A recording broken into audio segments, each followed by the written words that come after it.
Kembali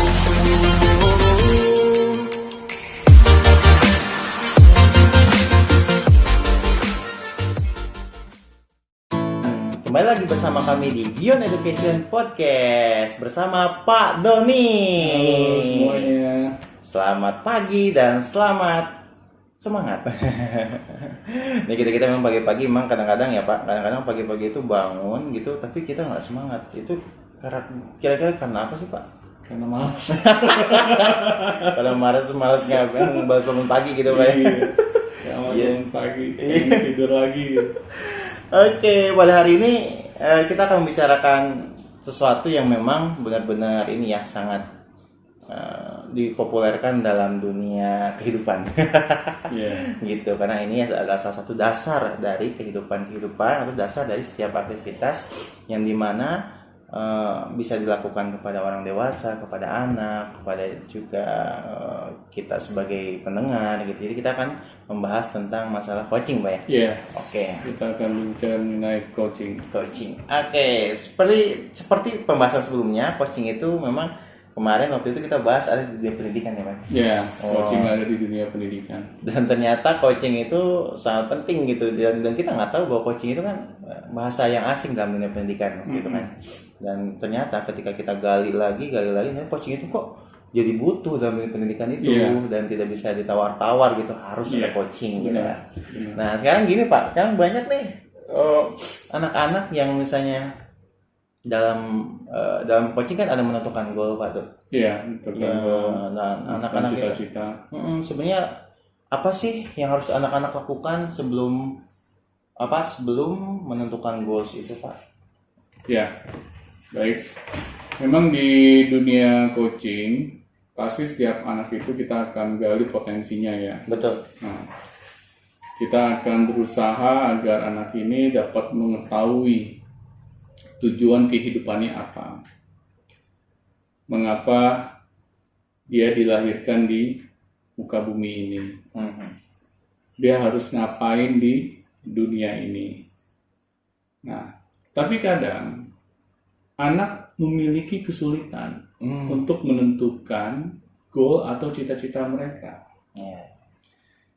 Di pembahasan yang lalu sudah kita sempat bahas ya, mengapa sih anak sulit gitu menentukan cita-citanya, goalnya.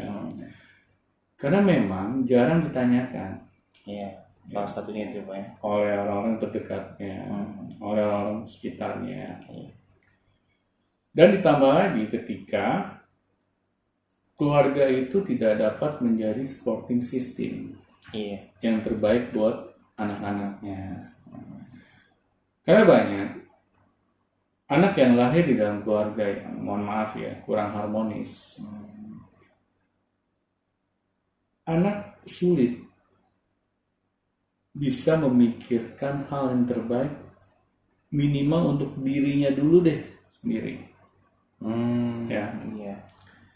Karena dengan di keluarga yang kurang harmonis, pastinya anak-anak akan mendapatkan influence, pengaruh-pengaruh yang tidak bisa dibilang tuh kondusif bagi tumbuh kembang anak. Betul, karena kan ada yang berantem misalnya gitu ya. Ada yang misalnya teriak-teriak ibu dan bapaknya, anak-anaknya kenapa sih gitu kan ya. Nah itu yang membuat kondisi psikologi seorang anak akhirnya terganggu. Dengan keadaan keluarga yang kurang harmonis, misalnya komunikasi antara orang tua tidak berjalan dengan baik, ya apalagi komunikasi di dalam keluarga tersebut. Jadi dengan kondisi seperti itu anak-anak sulit untuk menentukan goal ya Pak ya? Pasti, karena mereka ini jangankan goal gitu ya, jangan goal ketika di keluarga aja ribut mulu gitu kan. Jadi mereka terdistract gitu dengan keadaan di dalam rumah. Ini yang membuat akhirnya kita di sekolah ketika mengcoaching anak-anak itu memiliki tantangan gitu. pas anak dalam keadaan kondisi psikologi yang kurang baik. Ya. Anak ketika ditanya misalnya apa cita-cita kamu, saya nggak tahu Pak. Goal kamu apalagi goal Pak, cita-cita aja nggak punya. Ya. Kenapa kok kamu nggak punya cita-cita, nggak punya goal? Aduh Pak, saya aja di rumah aja melihat keluarga seperti tidak mendukung ya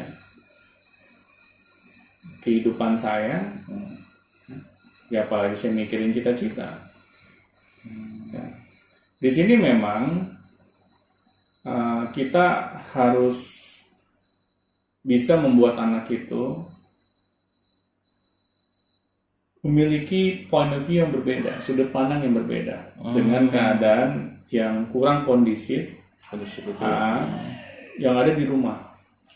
Oh, begitu. Ya. Jadi, kalau misalnya gini Pak, itu kan yang dilakukan oleh seorang coach ya atau seorang coach. Tapi anaknya sendiri nih, ketika ada yang mendengar di sini mungkin audiens, kok saya pas banget nih saya di rumahnya tidak kondusif, tapi dia pengen hidup dia itu gak mau acak-acakan gitu, pengen ada goals, pengen ada apa, kira-kira yang harus dilakukan anak itu apa ya Pak?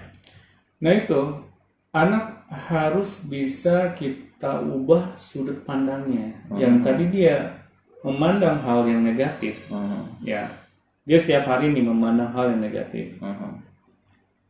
Dan ketika itu menjadi sebuah kebiasaan, ya, hal yang sehari-hari kita lihat, hal-hal yang negatif ini, kita harus bisa mencari sudut pandang yang baru. Agar anak-anak ini ya bisa di switch fokusnya.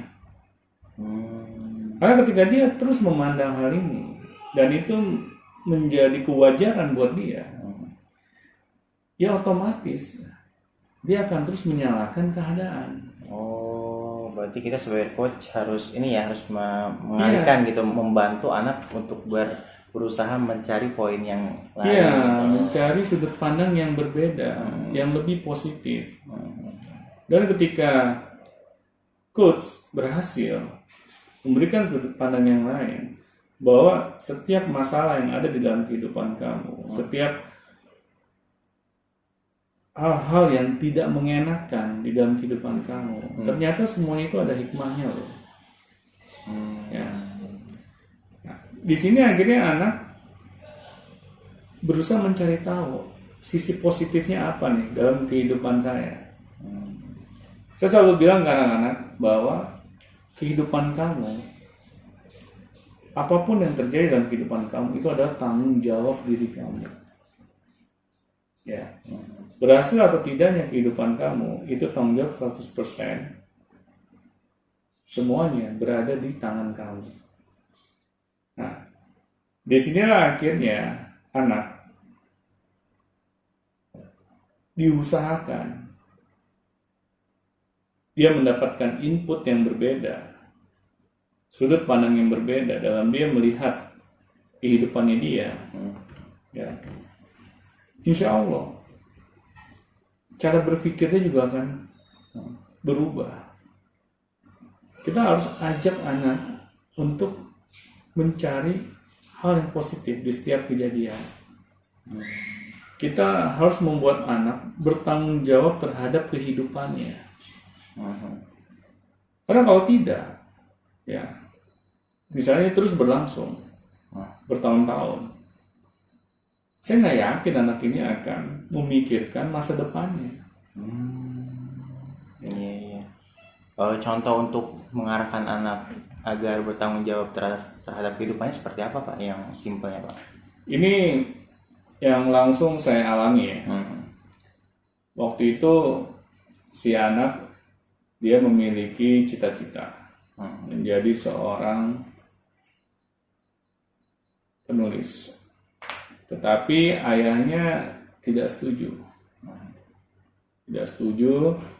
Ini tidak sesuai dengan keinginan ayahnya. Nggak disupport sama gitu. Tidak disupport. Ya, betul. Akhirnya saya bilang ke anak ini, daripada kamu ribut terus dengan orang tua, dan akhirnya malah kamu tidak fokus dengan masa depan kamu, coba tunjukkan prestasi kamu. Ya. Kan gue pengen jadi penulis nih. Kamu sudah berhasil nggak membuat sebuah buku minimal? Ya, belum Pak. Ditunjukkan dengan hasil karya kamu.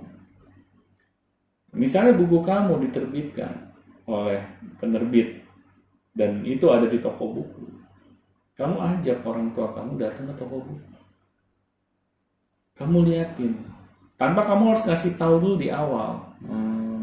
Ya yuk ke toko buku terus beli buku saya. Berikan kejutan ke orang tua kamu bahwa hasil karya kamu tuh ada di sana. Oh, berarti kita mengarahkan anak itu untuk bertanggung jawab membuat karya. Iya, Ya. kita ajak anak ini daripada kita meratapi nasib, dan nasib juga nggak berubah karena kita hanya ratapi. Kita action, kita lakukan apa yang kita inginkan. Itu lebih baik. Jadi kita menjawabnya bukan dengan berdebat, Iya. berbantah-bantahan, tapi dengan karya. Jadi tanggung jawab nih, kamu pengen ini, berarti harus kamu tanggung jawab, kamu harus buat ini. Ya, ini Jadi seorang coach yang baik harus bisa mencari berlian meskipun di dalam lumpur. Ya, karena anak-anak ini memang membutuhkan itu. Kan secara pengalaman anak-anak, ya namanya juga anak-anak ya, remaja, secara usia mereka butuh yang namanya sudut pandang baru dari pengalaman coachnya. Ya, betul. Ya, yang bisa di-sharing agar mereka mendapatkan insight-insight baru. Nah, mengapa coaching itu penting? Karena coaching itu tidak berusaha menjudge anak, ya, tidak berusaha untuk memaksa anak untuk melakukan sesuatu. Tetapi coaching itu berusaha memunculkan potensi anak. Yang bantu. Gitu. Ya, karena kalau potensi ini tidak muncul, ya, anak akan sampai kapanpun juga akan selalu blaming dengan keadaan. Apalagi yang tadi keadaan keluarganya. Gitu. Iya, keadaan keluarganya. Apalagi kalau ditambah keluarganya yang kurang harmonis, misalnya ibu bapak bercerai, ya, akhirnya anak selalu melihat di depan matanya ibu dan bapak bisa saling teriak. Iya, terus itu jadikan alasan dia. Nah, itu ngapa-ngapain. jadikan alasan untuk nggak ngapa-ngapain. Iya. Nah, di sini seorang coach harus dapat membantu anak untuk mendapatkan sudut pandang yang baru dalam keadaan yang Seperti itu ya. serunyam apapun juga. Oh, tapi kalau misalnya keadaannya terbalik, Pak. Ketika orang tuanya mendukung, anaknya nih yang masalah. Misalnya orang tuanya sangat mendukung anaknya, tapi ketika anaknya di coaching dia merasa nggak punya ini, malas gitu dan lain-lain. Itu kira-kira apa yang harus dilakukan seorang coach ya, Pak?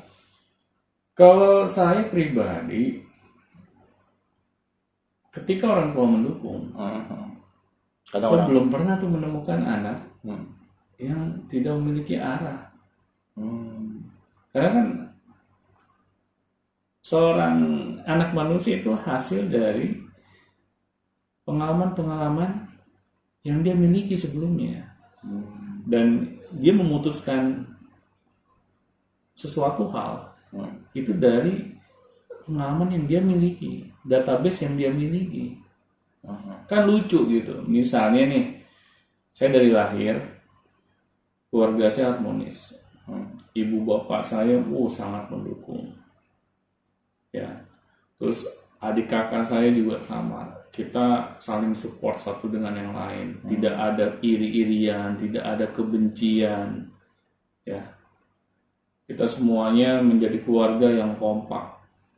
Dan itu terus berlanjut sampai saya remaja.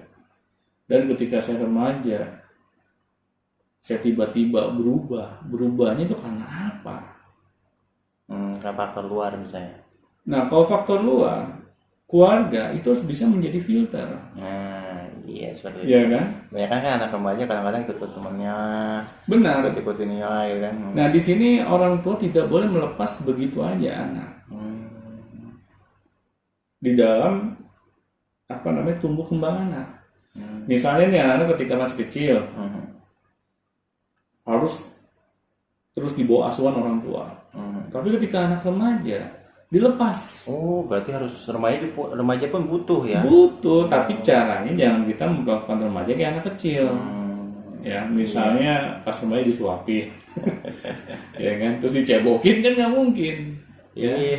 Kita harus memberikan juga space, ruang ke anak untuk bisa mereka mengeksplorasi kehidupannya, tapi tetap dengan pengawasan orang tua. Ya. Jadi orang tuanya harus bisa jadi harus bisa jadi coach anaknya gitu ya. Harus. Karena kebanyakan sih ada misalnya orang tuanya baik, kok anaknya begini sih, kadang ada seperti itu. Iya, baik dalam perilaku saja, tapi dia tidak tidak masuk ke dalam dunia anak tersebut. Iya. Nah, di sini penting anak itu butuh bimbingan. Karena pernah ada kasus di anak didik saya SD, ketika anak ini SD, orang tuanya bilang ke saya, Pak, ini anak rajin sholatnya, dia soleh, tidak pernah bantah orang tuanya. Pas SMP, anak ini kami pikir sifat-sifat baiknya dia pas SD itu akan berlanjut terus. Nah, SMP kami longgarkan. Bengal. Nah, diambil anak ini oleh lingkungannya. Oh iya. Ya, mulai deh perilakunya aneh-aneh. Ya, pulang ke rumah bukannya tepat waktunya, malah selalu melanggar aturan pulang yang ditetapkan oleh orang tuanya. Dan ini kan membuat anak yang tadinya baik menjadi tidak baik. Apa kita bisa ngeblame anak? Ini anaknya Pak penyebabnya. Padahal kita sebagai orang tua nggak sadar. Kita ada input di situ. Ya. Ya kadang orang tua nyalain anak nih. Nah itu. Nah, disinilah kita pentingnya sebagai orang tua itu harus terus menjaga hubungan baik dengan anak. Ya. Nah, tapi memang situasi itu tidak bisa selalu ideal ya. Ya, pasti ada inilah Ya. Plus ujian minusnya gitu. Iya, betul. Nah, itu tadi yang saya jawab dari Agung, ketika memang orang tua dapat mendidik anak dengan baik, ya, insya Allah anak juga akan memiliki perilaku yang baik juga. Dan terus harus di coach gitu ya. Dan itu harus selalu di-maintain. Kadang ada anak-anak itu SD-nya baik, orang tuanya baik, SMP-nya baik, orang tuanya baik. Nah, SMA-nya nih tiba-tiba dia narkoba gitu kan. Nah, ini Atau kemana dia gitu. saya melihatnya bahwa ada celah di situ yang dimanfaatkan oleh anak. Ya, jadi pengawasan. tanpa pengawasan, anak perlu dibebaskan. Ya. Di sini pentingnya orang tua ketika memiliki anak remaja, dia harus pintar untuk main tarik ulur. Ya seperti main layangan lah. Ya, kapan kita ulur, kapan kita tarik, ya kita harus lihai di situ. Tergantung anginnya kemana. Ya, anak baru remaja itu seperti itu. Kita nggak bisa kan ulur terus, gitu. Akhirnya anak hilang, waduh nggak jelas kemana gitu. Ya diambil oleh lingkungannya. Betul. Ya. Nah, akhirnya ketika anak bikin masalah di luar, ya narkoba lah, ngambilin anak orang lah, pulang ke rumah, kita sebagai orang tua kan jadi bingung ya. Coba? Iya sih. Ya hanya bisa menyesali nasib. Ya. Iya betul. Tapi kalau yang lebih parah berarti seperti ini Pak. Jadi ketika anak itu di rumahnya kondisinya nggak kondusif seperti yang Bapak bilang, ditambah di luarnya dia lingkungan negatif. Gimana tuh Pak cara kita sebagai coach? agar anak ini kembali pada jalan yang benar. Ya, ini memang tugas tambahan lagi buat si coach. Iya itu dua-duanya begitu.